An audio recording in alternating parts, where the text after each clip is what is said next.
Does everyone have a printed copy of their CV? If not, hurry up. You got a minute to print one out. All right. This is it's going to be an exercise for you all. So, you guys were all instructed to make sure you have a copy of your CV.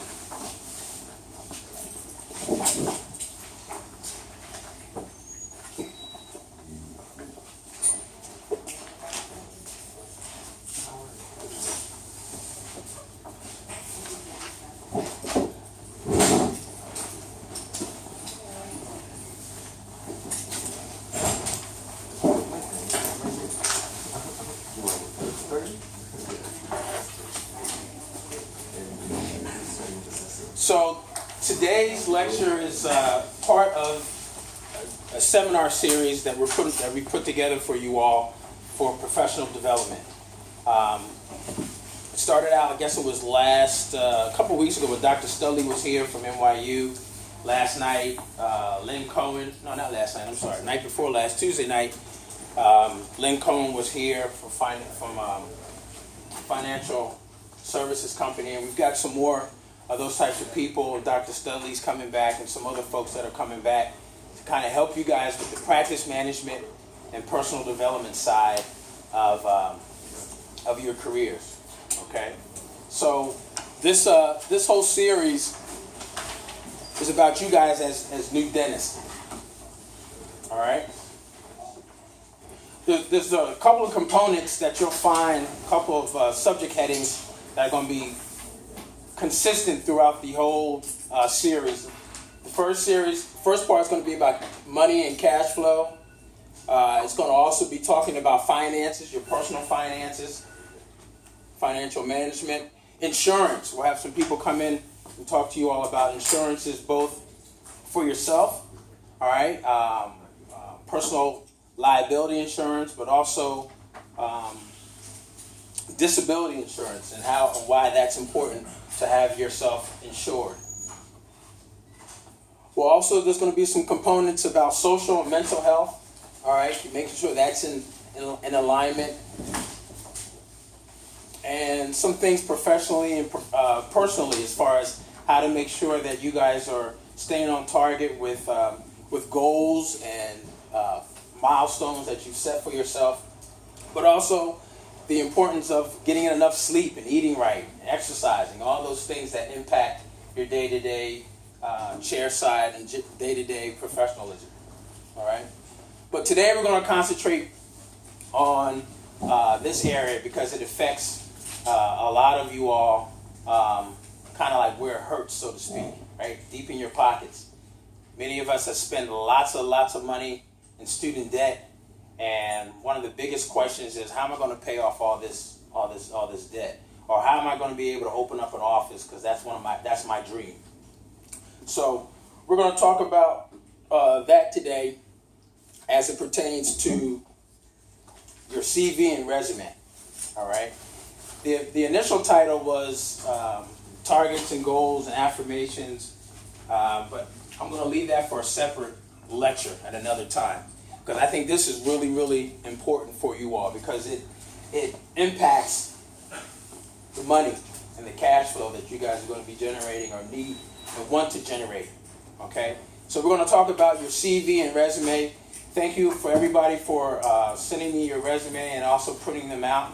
Today we're going to go through a little exercise in a little bit, but it's pretty much, we're doing this because you guys got to get out of what I call obscurity. All right. Some of you have been on some interviews maybe already, or planning to have some interviews to go into private practice, or even those of you that have applied to specialty programs and either have gotten in or you're still doing that process. One of the first things is that no one knows you, right? No one has any idea as to who you are, what your skill sets are like, what your experience is, what your interests are, how long it takes you to do a molar endo, how many extractions you've done, how comfortable you are with certain procedures. No one knows. All right, so one of the first steps to getting out of obscurity and being able to let people know who you are is this CV. Okay? So the goal of the presentation is to give you guys some ideas on how to construct and update your resumes, because most of you have already gone through this process before. Show of hands, how many of you have had some training or a lecture on this in either in dental school or something similar? Yes? Yes? Just 4 people? So for those of you that didn't raise your hands, how did you guys find out how to do your resumes or CVs? Friends online. Friends online? Okay. Okay, we'll talk about the pros and cons of following and doing things that other people do. But today we're going to talk a little bit about how to create and update your resume so that it's dynamic and it highlights all the different things that make you unique. And that's going to be a common theme this morning, is how do we make you and show how you are unique and different from other people that are applying for different positions, jobs, residencies, and things like that. All right. Some objectives. We're going to talk about the different types of documents and the purposes of the documents. We're going to make sure you guys are able to review and look at and modify and provide some recommendations on one another's documents. Also, you eventually will have to update these documents. All right. Throughout your careers, depending on the different positions that you're seeking, you're going to have to update. So it's one of those documents that is under constant update and changes. All right. We're also going to talk about some different types of alternatives and adjuncts that can supplement your presentation, as far as in addition to your CV and your resume. And we're going to show you the direct connection and how your CV and resume is uniquely linked to your survival. All right. So what is a resume? What is a CV?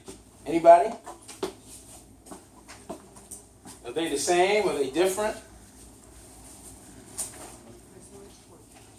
What do you say, Dr. Fontenay? Resume like for jobs. For a job? And CV like, CV's not for a job? I don't know, it's more educational, I think. More educational? Okay. Anybody else? Dr. Zulf, since you're in front and got drinks and didn't offer it, didn't bring anybody in? Sorry, this is not as better for Are they similar? Are they different? I think they have a lot of similarities, but a curriculum vitae like kind of focuses more on your, you can emphasize your training and those skills more, whereas opposed to resume is like directly correlated to work experience more. Yeah. I mean, you can still put where you went to school, but for curriculum vitae, I think you're supposed to show a little bit more about like training and stuff like that too. Okay, well, let's take a look. So, CV. This has a derivation from Latin, and it's course of my life. It's a detailed overview of your accomplishments professionally. All right.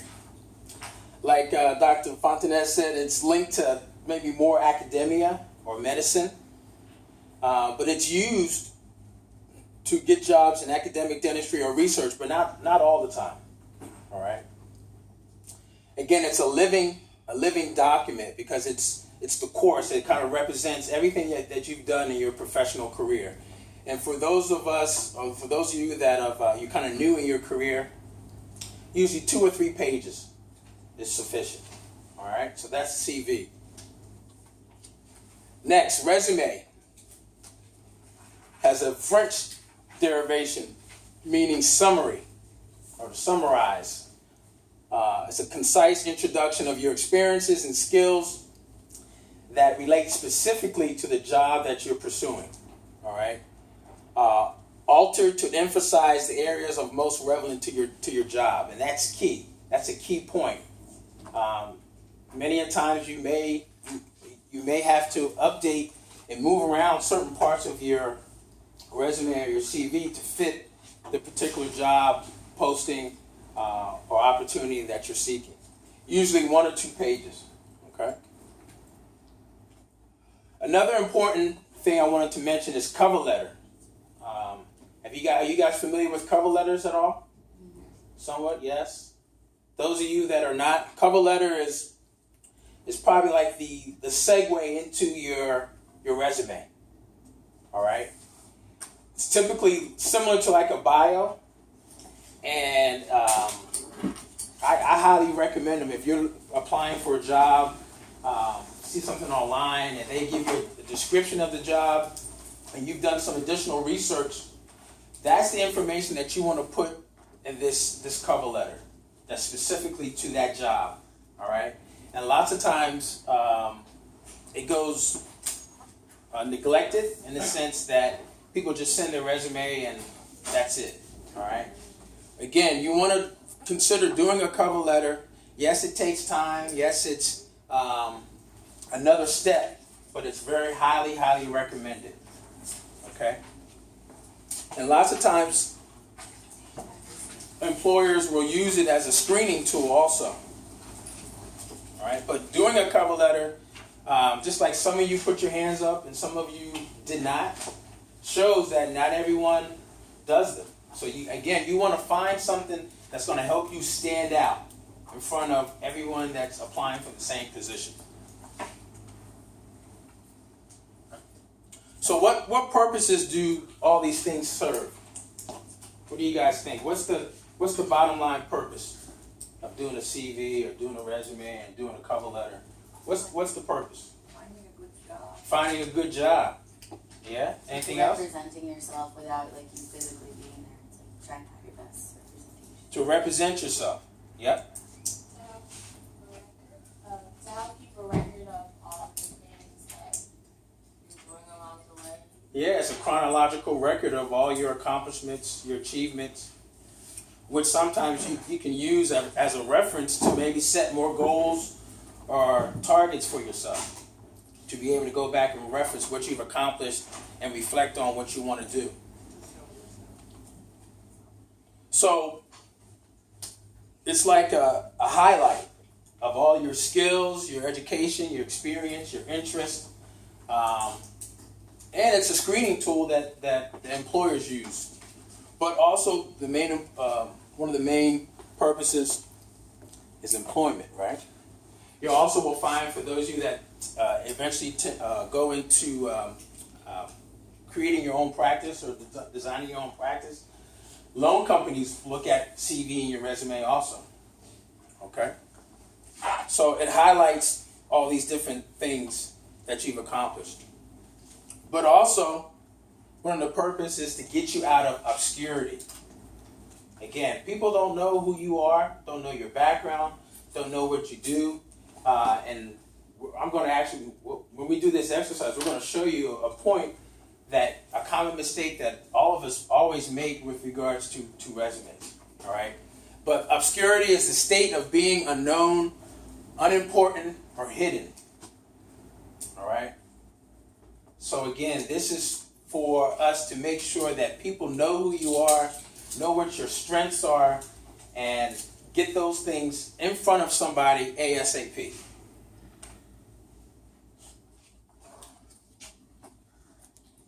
To get you out in front.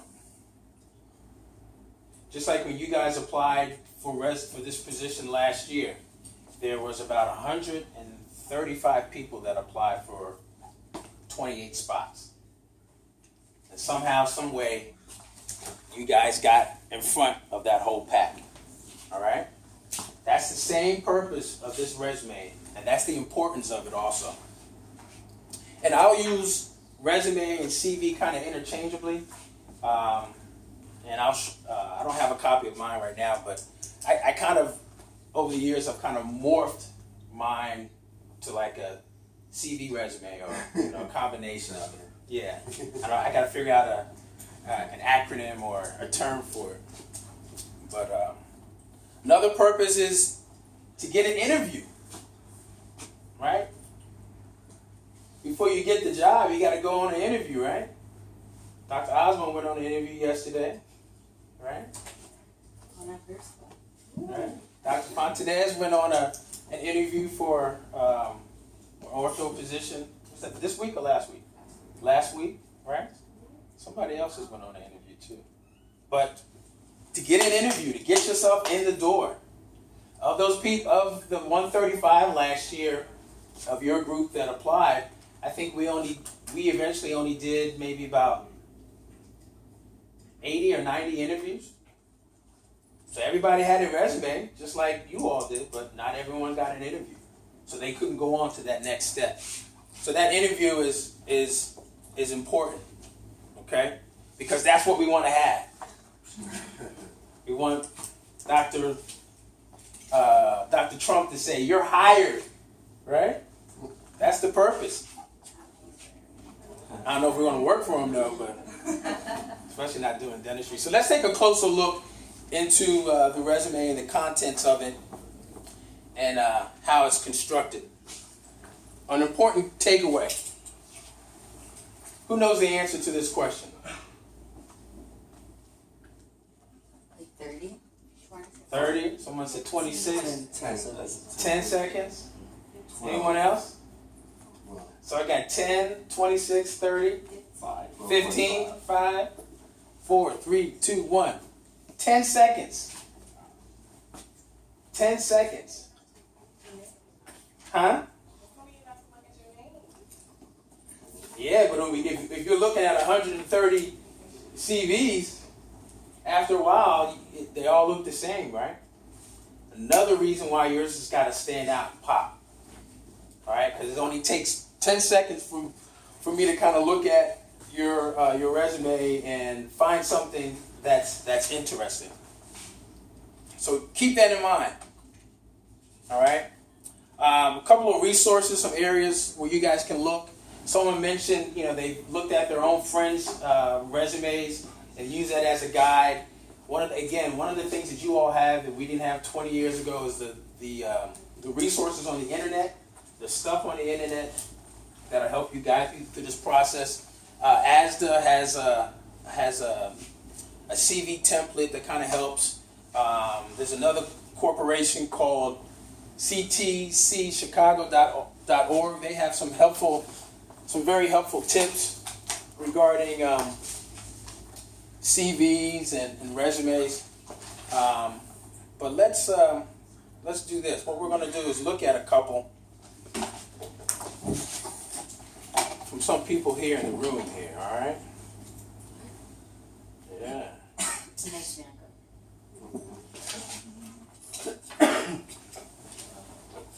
All right. So let's take a look. These were just randomly selected. See, there's a reason why you sat in the front row today, right? All right, so let's take a look at Dr. Jones' resume. All right. So let's take a quick glance. Got a picture, got his name. All right, he's representing Howard pretty well there, right? He's got his education, his licenses. Education as far as continuing education and residency. All right. He's got some leadership experience and some positions that he's had, community involvement, professional affiliations, nice, and languages. All right. So, pretty good. I like it. One of the things that I like about it is the picture. And you'll hear different people say, "Oh no, you don't want to put your picture down. You don't want them to use that as a screening tool." But eventually, they're going to figure out who you are, where you're from, or something. All right. And quite honestly, for some positions, they may be looking for someone that looks like you, or someone that speaks Creole and French. Parlez-vous français? Oui, not me though. That's all I know. But so those things are important, okay? One other thing that I like is he's got an objective up here. Now, typically, I think more as you guys get further into your professional careers, like at this point, those objectives kind of fall off because it's all going to be wrapped in your cover letter. All right, so you can save some space with that objective and kind of putting it through your cover letter. All right. One thing that I would change and add is put DDS up here. You spend some money, man. Show them who you are. All right. Or if you have any other affiliations or other degrees, maybe an MPH or something, put that stuff up front. Put it up top. Display it. Be proud, okay? Also, one of the things that I would kind of change is, depending on the position, if you're looking for a position as an associate dentist, right? There's a couple of things that I would probably put towards the end of your resume. Like this research experience. Unless it's a research position, put it further down the page and highlight. I would highlight more your experiences and maybe your community involvement, such as that. Also, I would put your Bronx, Lebanon residency program under education. That should be right up top above your DDS stuff. Okay. Also, your dental license. I would. There's a lot of this. I would modify it, kind of flush it out a little bit, and just put state of North Carolina, and put your number. But again, I might put that a little bit further down the line there. But outside of that, looks great. One of the things that I would tell you all is, again, because you're a new dentist coming out of residency program, just out of school, one of the things employers will want to know is what's your continuing education and clinical experience like.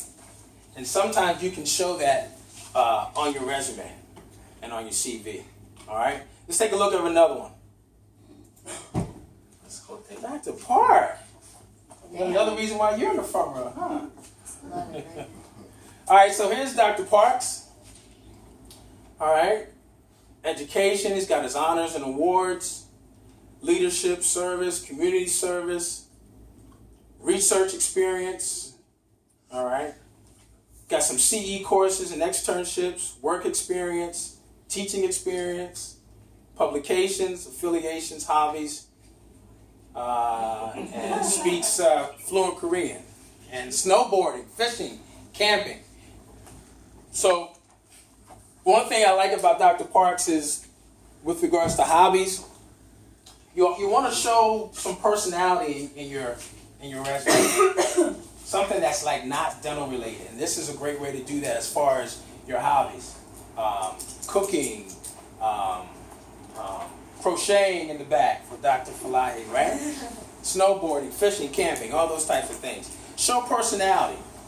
Something that an employer, potential employer can strike up a conversation with you about. Because then we don't want to always hear about dental stuff. We want to find out who you are.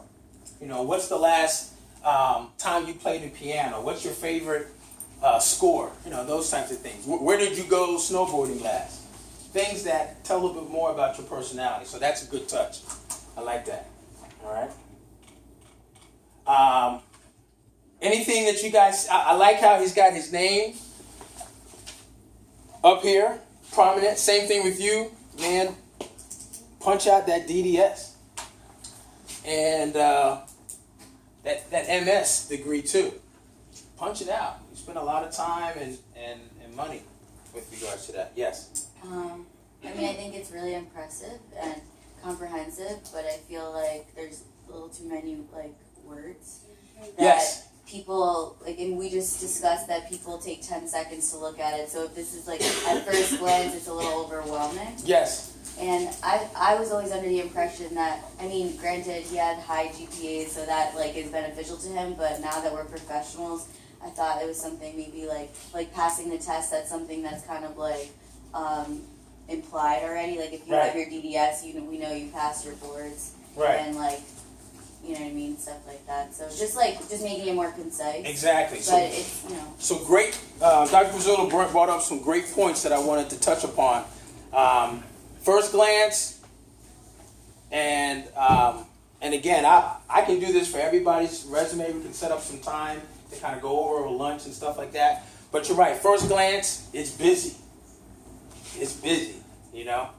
Remember, you got 10, 15 seconds that someone's going to look at your resume. They're looking for key things. I'm not necessarily want to read everything.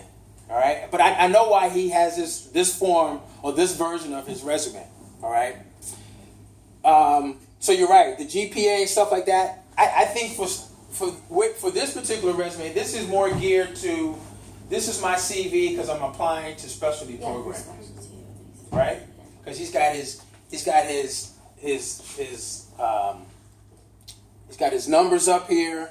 He's got his honors and awards. One thing, if this is more or less your template for your specialty application CV, I would move all this stuff about research, that research experience, I would move that up. All right, especially if it's for all the specialties, ortho, oral surgery, pedo. There's some component of research in those programs. I would move all that up. Same thing with this publication and posters. I would move that right underneath your research experience. All right, to show that you're an evidence-based leading publisher, clinician. All right. But yeah, so those were the couple of comments that just first glance, busy, and this is probably more of an academic, I'm applying to a specialty program type of CV or resume. Which means, if you're doing something like Dr. John, which is looking for an associateship, some of this stuff employers could care less about. That's the reason why you have to modify and have several different versions of your resume. Okay? So good points.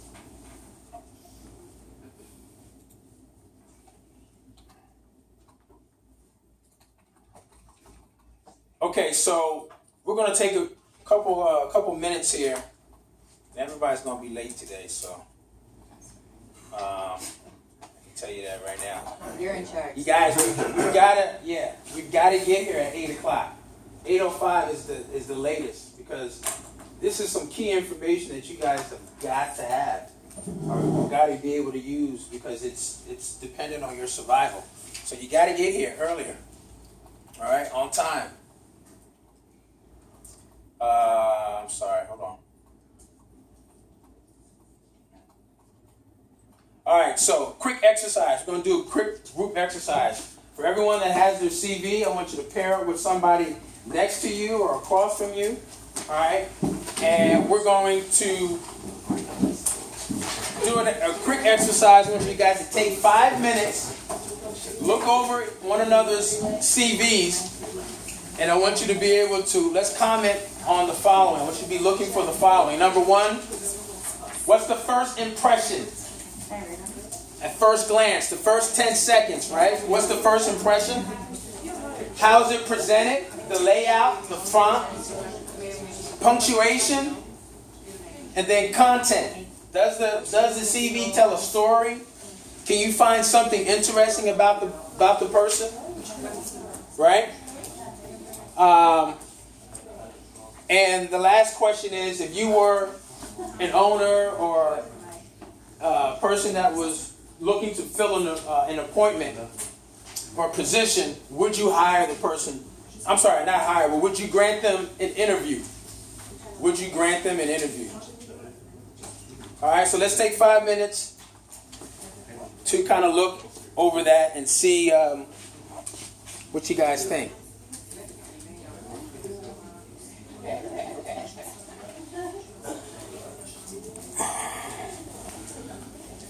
So the presentation's going good so far. They're breaking out into a group where they're looking at each other's, a group exercise where they're getting the opportunity to look at each other's CVs, and then we're going to come back together and kind of discuss and look at some things that maybe could be updated and corrected and improved. So it's good exercise.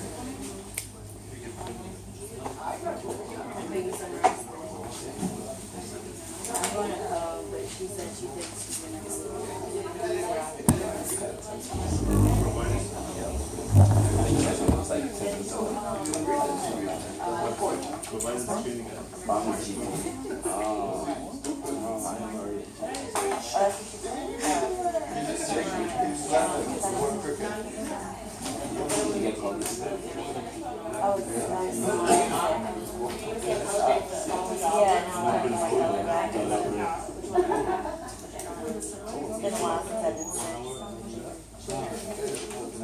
Going back to All right, about 3 more minutes. I didn't even think about doing that. That's smart. It's like, should be right up there.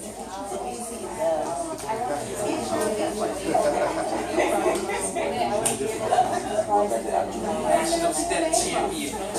Coordinator.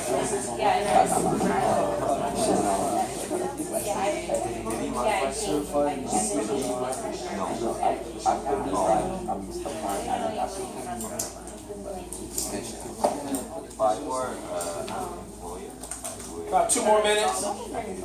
Yeah.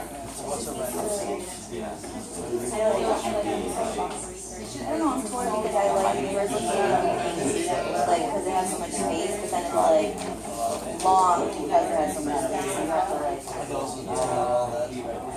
It's known.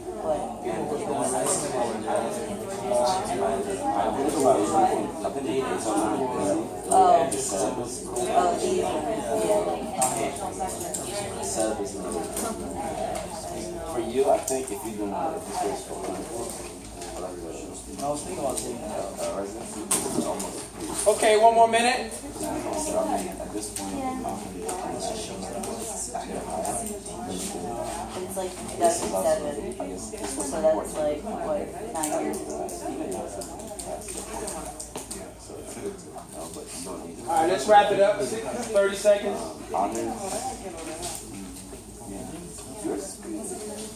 Well, I was gonna say for whatever you did, I don't know how much you want to do a little more specific. like you said, they're gonna know who you are. I was And reading make these more like or like trying to fit them in like like a couple. So, all right. So let's reconvene real quick. So, that's good. first things, if you guys want to have more time in doing this, we can maybe do it one evening also. Kind of really flush out and come up with different versions of your resume, okay, or your CV. You can go online and cover that. We can find some. We can find some, but they're all going to So, what did we find out? Dr. Demlod, Dr. Nabi, what did you guys find out with looking at you all's, when you switched? Oh, you want me to judge someone else's or just what I got out of mine? You guys were supposed to switch? No, we did. Oh, We okay. switched back.